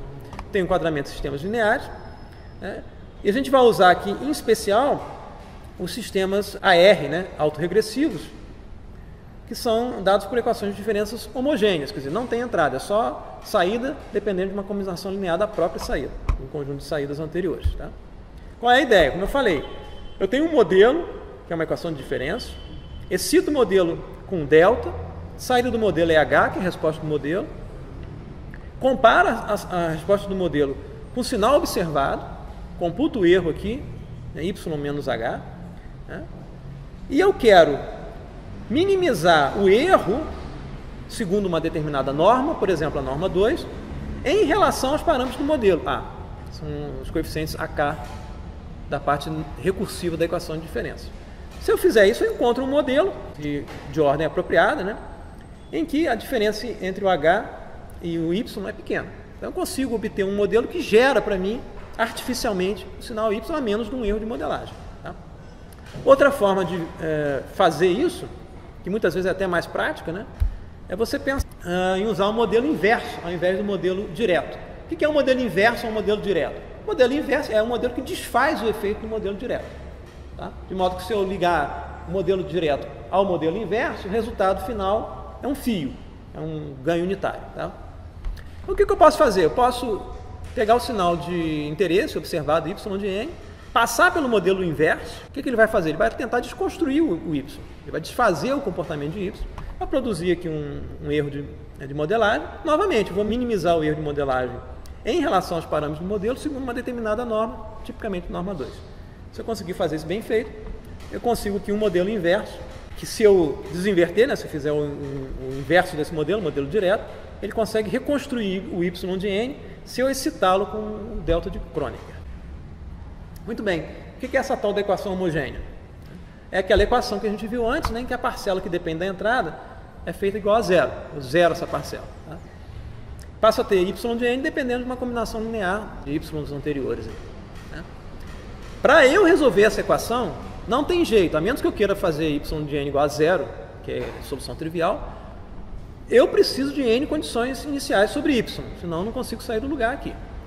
Estou fazendo um somatório de k de 1 até n grande, então preciso de n condições anteriores para poder computar o y no instante presente n. Aqui, né? Chamo isso de condições iniciais para y. Né? Esse sistema envolve 3 operadores lineares: soma, está aqui o somatório, multiplicação por escalar, AK, e deslocamento, que é y de n menos k. Estou fazendo um deslocamento no domínio. Tá? Essa operação de deslocamento é talvez a principal que existe aqui. A gente vai trabalhar melhor essa operação de deslocamento. Eu vou batizar arbitrariamente esse operador de deslocamento de z elevado a menos 1. Isso vem da transformada z, que a gente não tem como ver aqui. Mas a operação é simples, né? O operador atraso aplicado a uma sequência produz a sequência deslocada de uma unidade de tempo. Eu quero saber quem é o valor de S no instante presente n, da sequência S no instante presente n. Se eu aplicar o operador atraso, ele vai entregar para a gente o valor de S no instante anterior, não no instante presente. Então isso envolve memória. Eu tenho que realizar isso como memória. Tá? Guardo o valor de S no instante anterior em memória. No instante presente eu não leio S aqui, eu leio S anterior. Tá, okay? Então isso é uma memória, do ponto de vista computacional. Se eu reescrever essa equação aqui em termos do operador z-1, vou passar essa parte aqui para o lado esquerdo, tá? E fazer o A0 igual a 1. Tá? Então isso vai ser um somatório de k de 0 até n. Né? Se eu escrever isso aqui, y de n menos k é a aplicação sucessiva do operador z elevado a menos 1 n vezes. Tá? Então isso aqui é a elevado a k, z elevado a menos k aplicado a y. Esse cara aqui, na variável z, a gente pensar o z como uma variável nos complexos, é um polinômio característico associado à equação de diferenças. Lá em equações diferenciais, né, a gente não vai usar o operador atrás, você vai usar o operador diferencial, né? Vai produzir um mesmo polinômio característico associado a uma equação diferencial. É a mesma ideia, ok? Como a gente não consegue fazer derivada com sequência, a gente consegue fazer diferenças. Então, o operador aqui é atraso. Tá? Isso é importante, a gente vai ver por quê. É importante porque se lambda é raiz do polinômio característico, a de z, então y de n dado por lambda elevado a n satisfaz a equação homogênea. Como é que a gente verifica isso? Simples. Essa é a sua proposta? Pluga essa solução na equação e verifica se a igualdade é válida. Tão simples quanto isso. Eu estou usando novamente aqui o A0 igual a 1, tá? Passei essa parte aqui para o lado esquerdo. Tá? O somatório aqui de k de 0 até n grande. Bem, se y de n é dado por lambda elevado a n, né, quem que é y de n menos k? Y de n menos k é lambda elevado a n menos k. Então está aqui y elevado a n vezes y elevado a menos k. Esse cara aqui nada mais é do que o polinômio característico da equação homogênea avaliado em lambda. Mas pela proposição, lambda é raiz do polinômio característico. Então esse cara aqui é zero. Esse termo é zero, logo a equação é sempre satisfeita. Isso aqui é importante, né? Porque esse valor lambda elevado a n, essa função lambda elevada a n, é chamado de modo natural do sistema. Por que desse nome modo natural? Nota só, é um sistema recursivo que não depende da entrada. A saída depende da própria saída. Ele não tem influência da entrada. É uma situação que você está verificando o comportamento intrínseco do sistema. Você carrega o sistema com determinado valor inicial, ou seja, números nas memórias internas do sistema, e põe para rodar. Então você não tem influência da entrada. Todo o comportamento que o sistema exibir vai ser intrínseco do próprio sistema. Por isso que é chamado de modos naturais. Então, lambda elevado a n, se lambda for raiz do polinômio característico, é modo natural do sistema. Ora, polinômio característico de uma equação de ordem n é um polinômio de ordem n grande, né? O teorema fundamental da álgebra diz que se você tem um polinômio de ordem n grande, para z nos complexos, n raízes complexas. Okay? Então você tem n grandes modos naturais complexos do sistema. Vamos trabalhar um pouquinho os modos naturais aqui. Suponha um lambda nos complexos, né, escrevendo na forma polar, como um módulo R, e um ângulo aqui, ômega. R elevado a j ômega, isso tudo elevado a n, produz aqui um R elevado a n, isso aqui é magnitude elevada a n, então dependendo do valor de R, está entre 0 e 1 ou maior do que 1, isso vai produzir um crescimento ou um decrescimento, ou se R for igual a 1, vai produzir um valor constante. E o valor aqui de ômega, né, vai definir para a gente a frequência de oscilação. Tá? Aqui o lambda escrito na forma polar, né? R é a magnitude e o ômega aqui é o ângulo. Tá? É o argumento do número. Então, o ômega, né, define para a gente aqui a frequência de oscilação presente no sinal. Tá? Logo, a gente pode fazer análise frequencial usando modelos. Né? Porque se eu fizer um bom modelo que representa o sinal de interesse, eu posso computar os AKs, estimar os AKs do modelo. Dos AKs eu computo o polinômio característico e as raízes do polinômio característico vão dar para a gente as frequências de oscilação. Então, eu tenho uma representação frequencial do sinal de interesse. E para sistemas cujo polinômio característico tem raízes simples, não repetidas, né, é possível montar a solução geral com uma combinação linear dos n grandes modos naturais. Isso só para raízes simples. Se raízes forem múltiplas, não é essa fórmula, é uma fórmula parecida com essa, mas não dá tempo de a gente ver aqui. As suposições que a gente fez aqui, que os sinais são estacionários, quer dizer, essas frequências de oscilação presentes no sinal não mudam de frequência ao longo do tempo. Se eu estiver trabalhando com modelos de ordem n, eu estou supondo que não há em y componentes oscilatórias reais em número maior do que n sobre 2, porque para cada componente cossenoidal, por exemplo, eu preciso de duas exponenciais complexas, então na ordem 2, tá? Ou então, no máximo, n grandes modos complexos. Tá? Isso indica para a gente como é que a gente tem que escolher o valor de n do modelo de acordo com o conteúdo frequencial do sinal. Como é que a gente faz isso? Não sei. Faz análise de Fourier primeiro, olha lá os picos espectrais, conta os picos espectrais e adota a ordem do modelo que satisfaça essa conta aqui. Você tem n sobre 2 modos reais, né? Você adota um modelo de pelo menos ordem n, ou maior do que isso. Sempre dá folga, tá? Existem várias formas de a gente estimar os coeficientes do modelo, tá? E formas de você escolher os parâmetros n, tanto contando picos espectrais da análise de Fourier, como outras técnicas mais elaboradas, tá, ok? Sinais não estacionários, mesma técnica que a gente viu do espectrograma, segmenta em bloquinhos de curta duração e faz o modelo para aquele bloquinho de curta duração. Tá? Ou então você vai usar modelos variantes no tempo, porque as equações de diferença também podem ser formulados para esses parâmetros AK e BM dependentes do tempo. Fica mais complicado, a gente na engenharia quer em geral trabalhar com coisas mais simples. Primeiro trabalho com as coisas mais simples, né? E no caso de sistemas variantes no tempo, você pode trabalhar com métodos adaptativos também. Okay? Vantagens da modelagem. Representação compacta, você tem um sinal, que é uma sequência com amostras o tempo todo, ou pelo menos nos inteiros, tá? Você pode ter uma representação cujo modelo tem N grande coeficientes apenas. Então, você pode representar todo o seu sinal por N grande pontos. Tá? Análise espectral paramétrica, como eu falei, se eu estimar um bom modelo para o sinal, conhecer os parâmetros AK do modelo, computar o polinômio característico e as raízes do polinômio característico, eu consigo saber quem são os modos naturais do sistema, quais são as frequências presentes no sinal. Tá? E, em geral, essa análise paramétrica, né, através de modelos, ela é mais acurada na identificação das frequências presentes no sinal do que a análise de Fourier, principalmente se você estiver trabalhando com blocos de curta duração. Tá? E já que eu tenho modelo, eu posso fazer N outras aplicações. Eu posso extrapolar o sinal, reconstruir o sinal, porque eu tenho modelo, eu tenho como reconstruir o sinal. Posso fazer detecção de anomalias através do erro de modelagem, porque o modelo é bom para o sinal, mas se tiver uma anomalia no sinal, isso vai aparecer como um erro de modelagem alto. Tá? Posso fazer redução de ruído e N outras aplicações. Então vamos ver algumas aplicações de filtragem e modelagem. Tá? Primeiro que a gente vai ver aqui é suavização de sinais, através de um filtro chamado média móvel. Né? A gente viu na palestra do Gabriel, a gente tinha lá uma imagem suavizada. Né? Isso tipicamente pode ser feito por um filtro tão simples quanto o filtro média móvel. O que é o filtro média móvel? Simples. Saída Y no instante presente N vai ser a média aritmética, né, das entradas X até um determinado valor máximo anterior aqui. Por exemplo, da entrada atual, no máximo até a entrada deslocada de 5 unidades de tempo para trás. Tá? Faz sentido que a saída computada através da média aritmética de uma janela produza um sinal suave, né? Eu estou fazendo a média aritmética. Aqui a ordem do sistema é 5, né? Então eu estou fazendo a média aritmética, né, de 6 amostras da entrada, a atual e 5 anteriores, imediatamente anteriores. Se eu olhar um sinal X aqui em azul, né, e o resultado aqui em verde, né, eu consigo observar, né, por exemplo aqui, né, que a versão em verde é uma versão suavizada do sinal de interesse. Isso aqui é um sinal de áudio, né? Eu vou tocar o sinal original.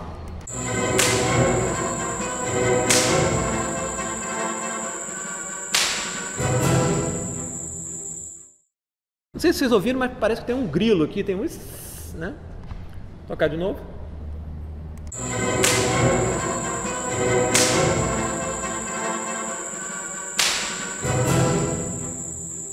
A versão suavizada do sinal. Né?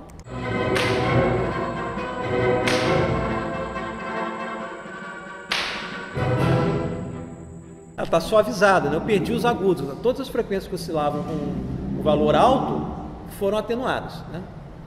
Bem, o que isso faz? Auditivamente tem essa percepção, mas eu, como engenheiro, quero saber quantitativamente o que foi feito. Tá? Como é que a gente faz isso?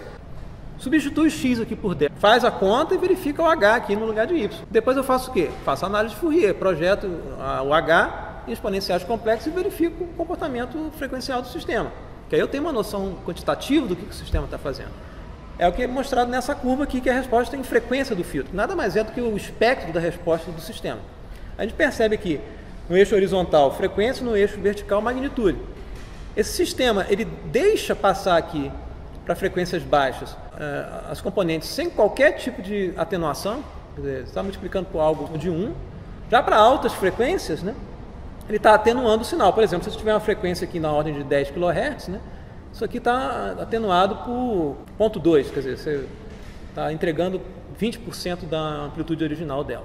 Okay? Então você está reduzindo a amplitude e o efeito combinado é você suavizar o sinal. Aquele grilo, né, eu coloquei estrategicamente em torno desse ponto aqui, em torno de 7 kHz, porque tem aqui um valor bastante baixo de ganho, né? A atenuação é alta aqui, de modo que a gente conseguisse reduzir aquela componente de ruído. Tá, ok? Então a gente passa a ter uma caracterização quantitativa do que o sistema está fazendo através da resposta em frequência. Isso pode ser formalizado para filtros chamados seletivos, né? Por exemplo, filtro passa-baixos. Qual é a ideia? Eu quero um filtro que deixa passar sem distorção as baixas frequências, né? E a partir de uma frequência de corte aqui, ele atenue, né, as frequências de interesse. Por exemplo, a partir daqui aproximadamente, sei lá, 13 kHz para cima, né, você está dando ganho zero a essas componentes. Você está praticamente jogando fora essas componentes. Isso aqui é um filtro passa-baixo de ordem 50, né? Obtida como aproximação de uma resposta ideal. A resposta ideal seria algo assim: eu quero exatamente ganho unitário até um determinado valor de frequência, depois ele cai para zero e continua de zero até metade da frequência de amostragem. Consigo realizar isso aqui na prática? Não. A resposta no tempo dessa resposta em frequência é uma sequência que começa em menos infinito e termina em mais infinito. Eu não consigo trabalhar a sequência de duração infinita no computador. O que eu faço? Trunco.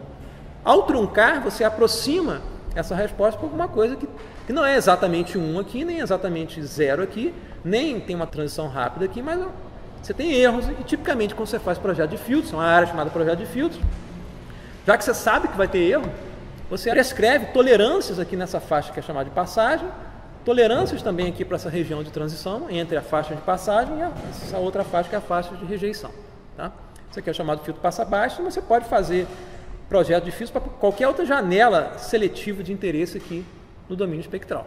Tá, ok? Não, eu quero selecionar só uma faixa aqui nesse espectro, não só baixas frequências, nem só altas frequências. Tá, ok?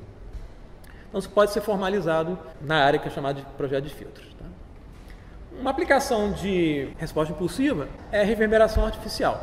Isso aqui tem aplicações para quem trabalha com computação, realidade aumentada, realidade artificial. Né? O que é a reverberação? A reverberação é o efeito que o ambiente produz num sinal sonoro, a fonte sonora é originalmente produzida. Eu estou falando aqui, existe uma frente de ondas que sai aqui no entorno da minha boca até o ouvido de vocês, mas essa mesma frente de ondas é rebatida nas paredes desse ambiente. Aí você tem caminhos que não são os diretos, mas caminhos secundários, terciários, e o sinal que chega ao ouvido nosso aqui é uma soma de todas essas componentes.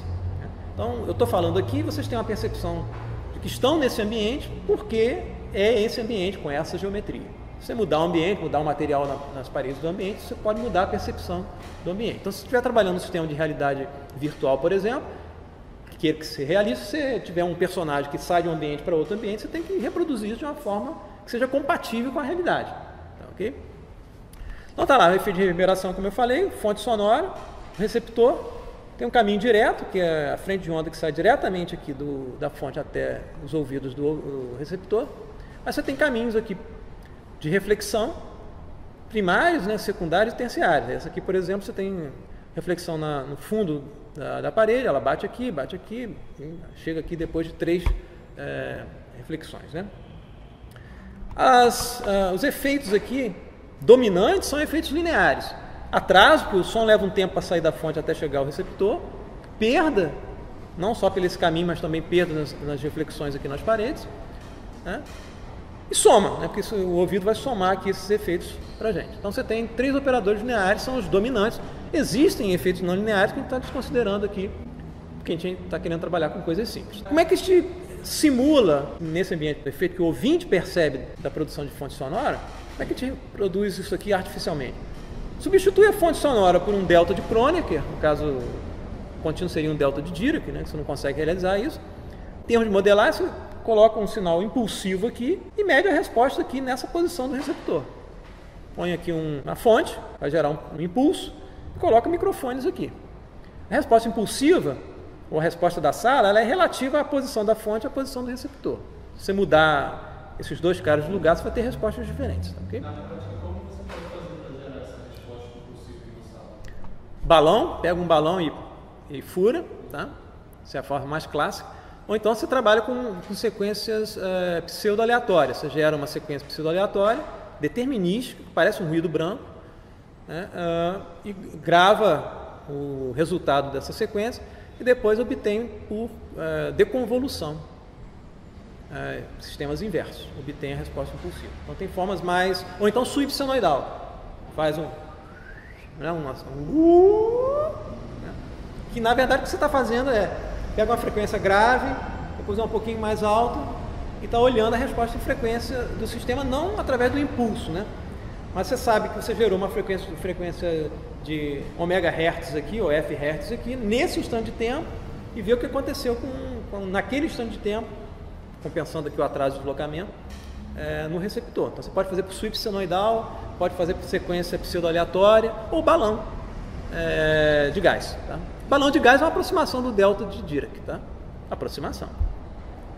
Então, tipicamente, se você colocar um delta aqui e gravar a resposta, né, o instante de tempo zero está aqui, leva um tempo até o delta propagar, né, da fonte até o receptor, está aqui o som direto. Depois você tem as primeiras reflexões, as primárias terciárias, depois fica tudo tão embolado, né, você não consegue mais distinguir quem é quem. Essa cauda da resposta é chamada de reverberação. Okay? Aqui talvez vocês consigam até perceber esse tipo de efeito. Mas é exatamente o que o acústico faz, né? Ele tem a noção de que existe um som direto e mais uma cauda de amortecimento. Tá, ok? Muito bem. O que a gente vai fazer? Se a gente quiser simular isso, a gente vai para o ambiente, põe uma fonte, um gravador lá, um microfone, gera um som impulsivo, grava isso, essa é a resposta impulsiva para essas duas localizações, fonte e receptor. Depois, o que a gente faz para um sinal qualquer? Convolui essa resposta impulsiva com um X, tá? E reproduz artificialmente esse resultado. Esse tipo de resposta de reverberação pode ser simulada também. Você pode fazer computacionalmente, simula, pede um CAD, a geometria do ambiente, tipo de material, localização de fonte e receptor e faz por simulação computacional. Tá? Então, o objetivo da reverberação artificial é você criar, né, a percepção de um ambiente diferente ou alterar a percepção do ambiente que você está. E o método é simples, grava, obtém de alguma forma a resposta impulsiva do ambiente, guarda isso no vetor H ou na sequência H, você tem a sequência gravada num ambiente anecoico, ou seja, sem eco, ou num ambiente seco, sem reverberação, sequência X, e faz a convolução aqui de X com H. E obtém o sinal Y, que tem como efeito a impressão de ter sido gravado em um outro ambiente em relação ao ambiente original. Tá? Observações aqui.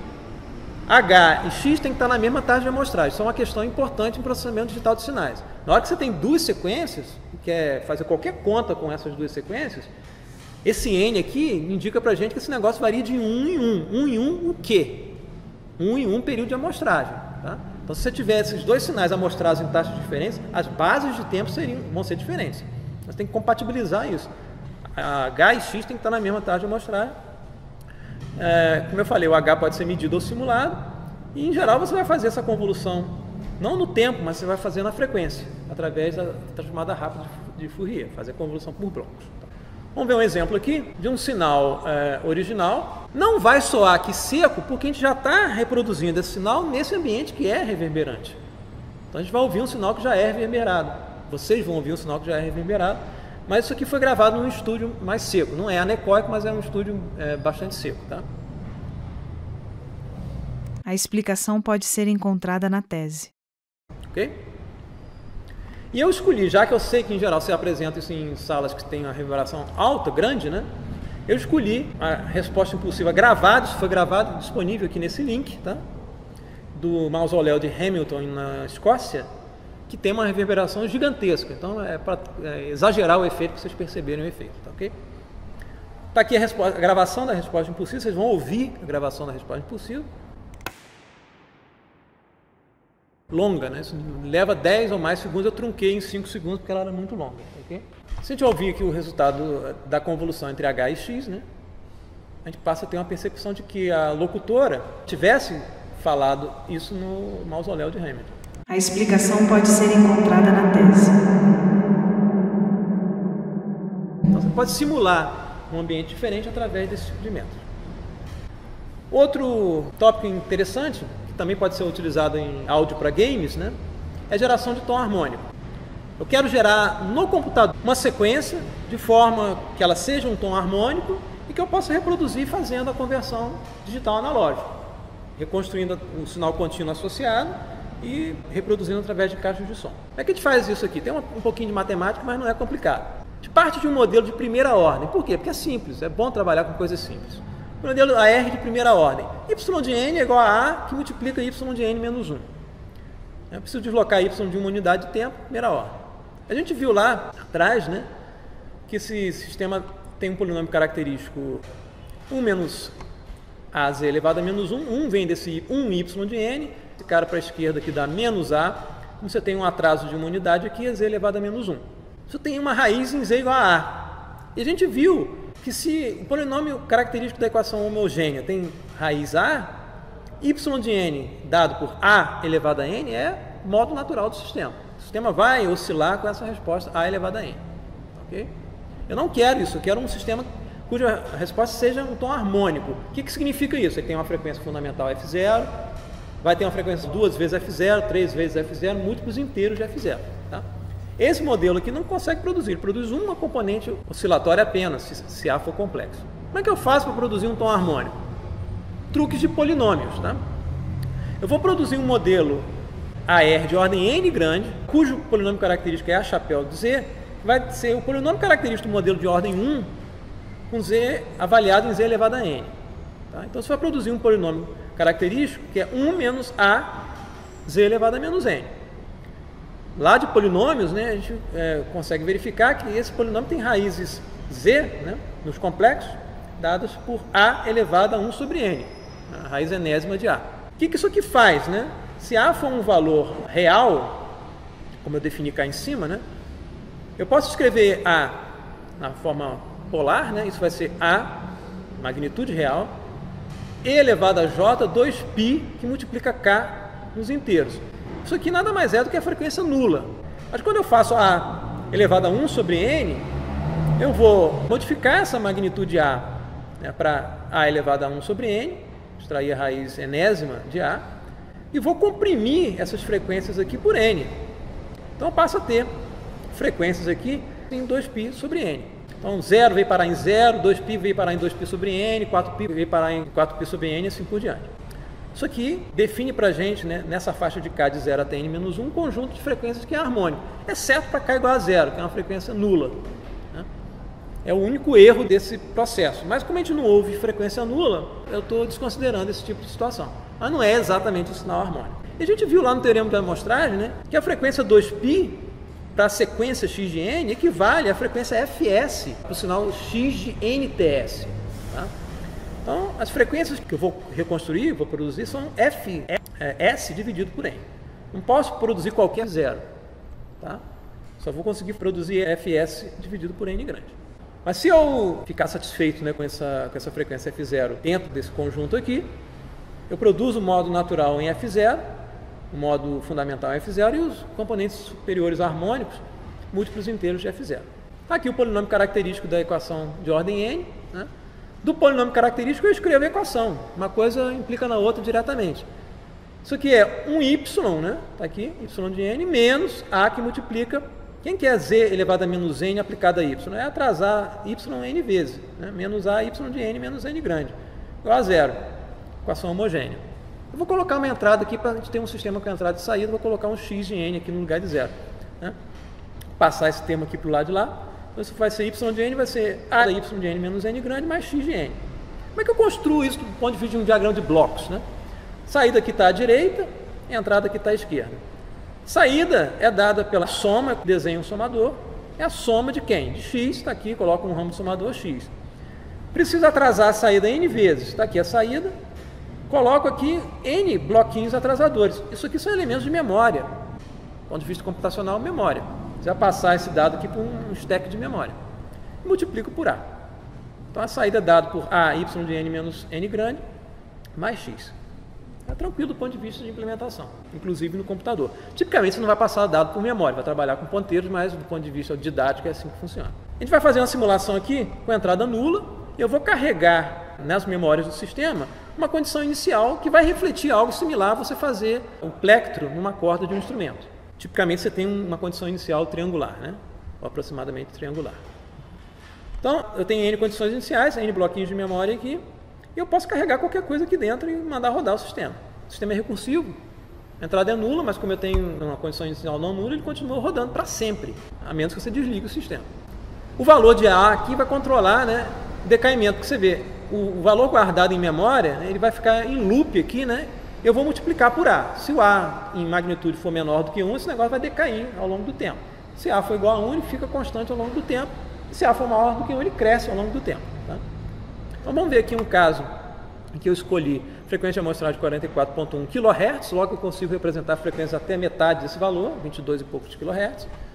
Escolhi frequência F0 aqui de 500 e poucos Hz, que isso aqui representa a nota Dó 5, tá? Escolhi alfa igual a 0.9.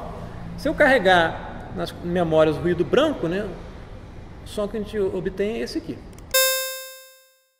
Okay? Se eu carregar uma condição triangular simétrica, né, quer dizer, o ponto médio aqui é a metade do valor de n, um n grande par, né, você obtém esse tipo de som.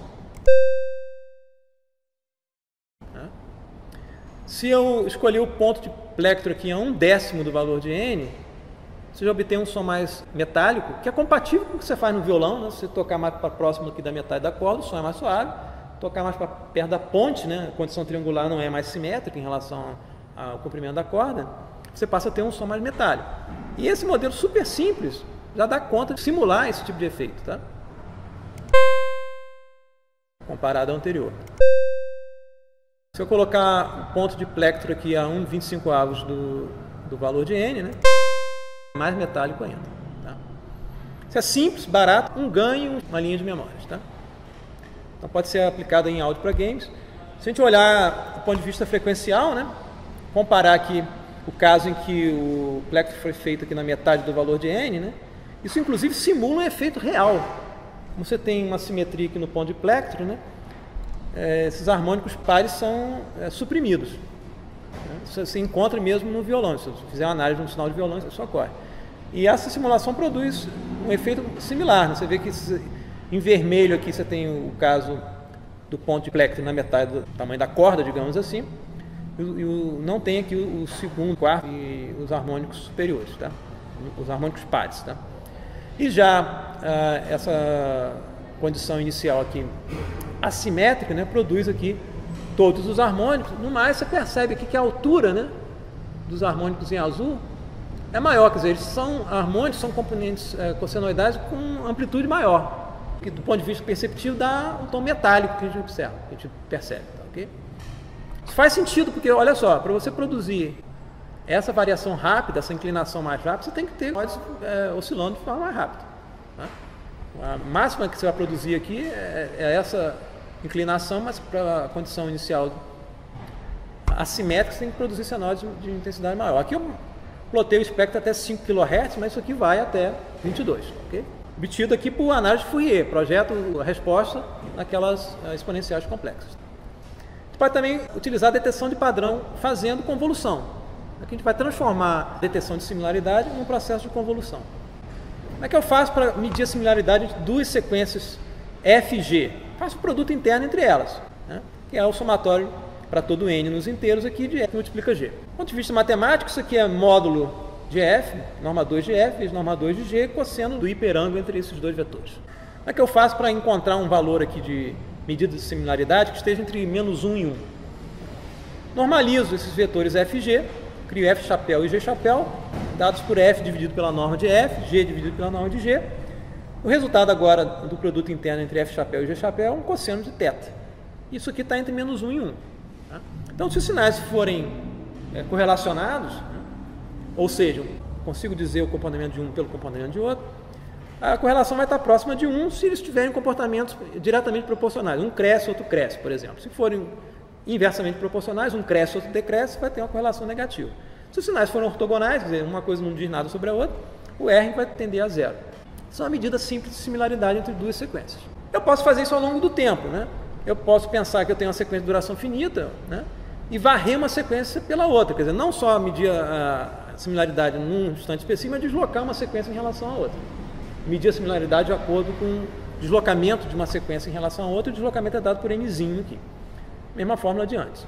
Bem, se eu fizer uma transformação de variáveis simples, chamar n de -L, somatório de n nos inteiros é somatório de L nos inteiros. Não faz diferença nenhuma. O F chapéu de n vai virar F chapéu de -L, e o G chapéu de n mais mzinho vai virar G chapéu de mzinho menos L. A gente lembra aqui que isso aqui é exatamente a fórmula de convolução que a gente viu lá atrás entre o F revertido no tempo, que aqui é F de -L, estou somando em L, né? Então, de F de L para F de -L, isso é uma reversão no temporal, né? Com G. Então, isso aqui nada mais é do que a convolução de F chapéu revertido no tempo com G, né? Avaliado aqui em mzinho. Mzinho dá o deslocamento de uma sequência em relação à outra. Então, eu posso fazer essa conta através de um procedimento de convolução. Tá? Como é que a gente faz para detectar um padrão de interesse num sinal que você está observando? Então, você tem um padrão P, estou chamando de uma sequência P de L amostras, você quer detectar P em X, tá? Que é um sinal qualquer. Isso é chamado de filtragem casada. Você vai definir a resposta do filtro como H, tá? Que é o padrão revertido no tempo. E aqui eu não estou fazendo uma reversão no tempo somente, estou fazendo uma reversão no tempo e um deslocamento por L. Estou fazendo um flip no sinal, né? Primeira amostra vira a última e vice-versa. Dividido pela norma de P, né? E obtém a saída do filtro como a convolução entre H, esse H que a gente bolou aqui a partir de P, e do X normalizado, né? Para cada bloco aqui, já que H tem L amostras, só preciso fazer um buffer aqui de L amostras para X, né? E para cada valor de N aqui eu normalizo pelo X que está dentro do buffer. Então, o valor de R que vai estar entre -1 e 1. Muito bem. Essa filtragem casada ela é robusta ao escalamento de amplitude do padrão. O padrão não precisa ser igual ao que eu selecionei, já que eu estou até normalizando pela norma 2 dele, por exemplo. Mas ela falha se eu tiver um escalamento no domínio. Se esse padrão ficar esticado ou comprimido, esse procedimento não funciona mais. Mas para variação em amplitude não tem problema. É relativamente robusto a ruído. A gente vai ver aqui um exemplo. Qual vai ser o exemplo que a gente vai ver na simulação 1? Eu tenho um padrão de assovio do WhatsApp e vou querer detectar esse cara em ruído. Tá?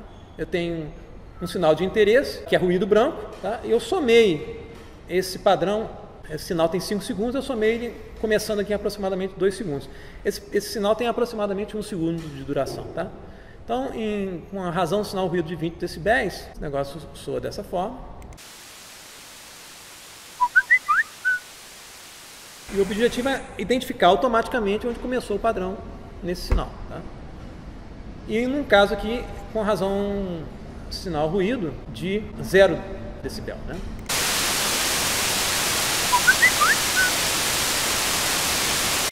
Isso é para verificar se o sistema é capaz de detectar esse padrão, ainda que ele esteja imerso em muito ruído. Tá? Fazendo a filtragem casada, computando aqui o valor de RPX em N. Como é que eu fiz a detecção? Peguei o valor máximo observado aqui em R de N, e esse valor máximo vai indicar o final do padrão. Por que isso? Porque o final e não o início, né? Porque a gente está fazendo aqui uma reversão temporal e um deslocamento de L. Então esse deslocamento de L que a gente fez na construção de H influencia no ponto de detecção do padrão. Então os dois casos detectados de forma automática, né, são mostrados aqui. Né? No caso de 20 decibéis, se não foi manual, foi automático, no caso de 0 decibel. Né? Aqui é um caso um tanto simples, né, porque o sinal de interesse é ruído branco, então é um sinal bem comportado. Né? Do ponto de vista da correlação, né, a gente vê aqui no caso de 20 dB que o valor máximo ocorre aqui em torno de 3 segundos, tá? E é bem próximo de 1, quer dizer, é bastante robusto a presença de ruído. No caso em 0 decibéis, né, a correlação já cai, né, fica aqui em torno de 0,55, né, mas ela é bem evidente em relação ao resto. Então você consegue detectar a presença do padrão fazendo um procedimento linear. Tá? Segundo a simulação, fiz um caso um pouco mais realista, né, que o padrão continua sendo o assovio do WhatsApp, mas o sinal de interesse não é ruído branco, mas uma gravação de áudio. Então, simulando aqui um exemplo que você tem um recital de piano, o pianista está tocando, né, e o cara esqueceu de desligar o telefone, soa o padrão de WhatsApp no meio do recital que estava sendo gravado, estraga a gravação. Como é que a gente resolve isso? Detecta o padrão e tenta remover o padrão. O sinal dura 7 segundos aproximadamente. Estou somando o padrão em 3 segundos, tá?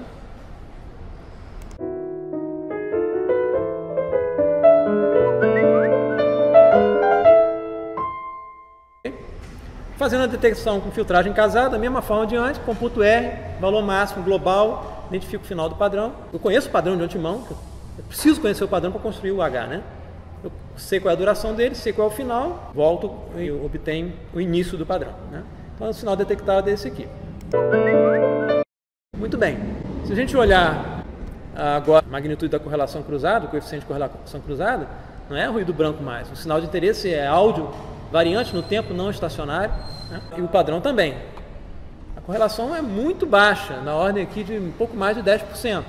Mas ainda assim é suficiente para se sobressair em relação ao geral. Então você consegue fazer um procedimento de detecção por linear para detectar o padrão. E mais interessante do que detectar o padrão é tentar remover o padrão do sinal de interesse. Né? Então a gente faz um pouquinho de modelagem. A gente considera que o sinal corrompido XC, subíndice C aqui de corrompido, é dado pela soma do X com um escalar que multiplica o padrão, escalar μ. Tá? Eu conheço P, observo o XC e quero estimar X, né, como a diferença entre XC e μP. Tá? Eu preciso estimar μ. Como é que eu faço isso? Escrevo vetorialmente, isso vai ser X vetor é igual a XC vetor menos μP, Vou fazer uma suposição de engenharia aqui, em geral, bastante fraca e questionável, mas vou supor que P e X são ortogonais. Tá? Em geral, isso é muito fraco, mas funciona no ponto de vista prático. Tá? Mas matematicamente, se P e X são ortogonais, o que eu faço para encontrar μ? Multiplico aqui a esquerda por P transposto essa equação aqui. Então, P transposto X é o produto interno entre P e X, mas eles são ortogonais, isso aqui é igual a zero. Né? Aqui vai dar P transposto XC, né? E menos μ, P transposto P. E daqui eu consigo encontrar que μ é igual a P transposto XC dividido por P transposto P, que é a norma de P. Né? Resolvido, eu consigo encontrar μ. Se eu consigo encontrar μ, é só subtrair μ do padrão, isso no trecho em que o sinal está corrompido, que o padrão está somado ao sinal, tá ok? E eu obtenho, fazendo aqui a estimativa de x, limpo, né? Eu obtenho um sinal restaurado, digamos assim.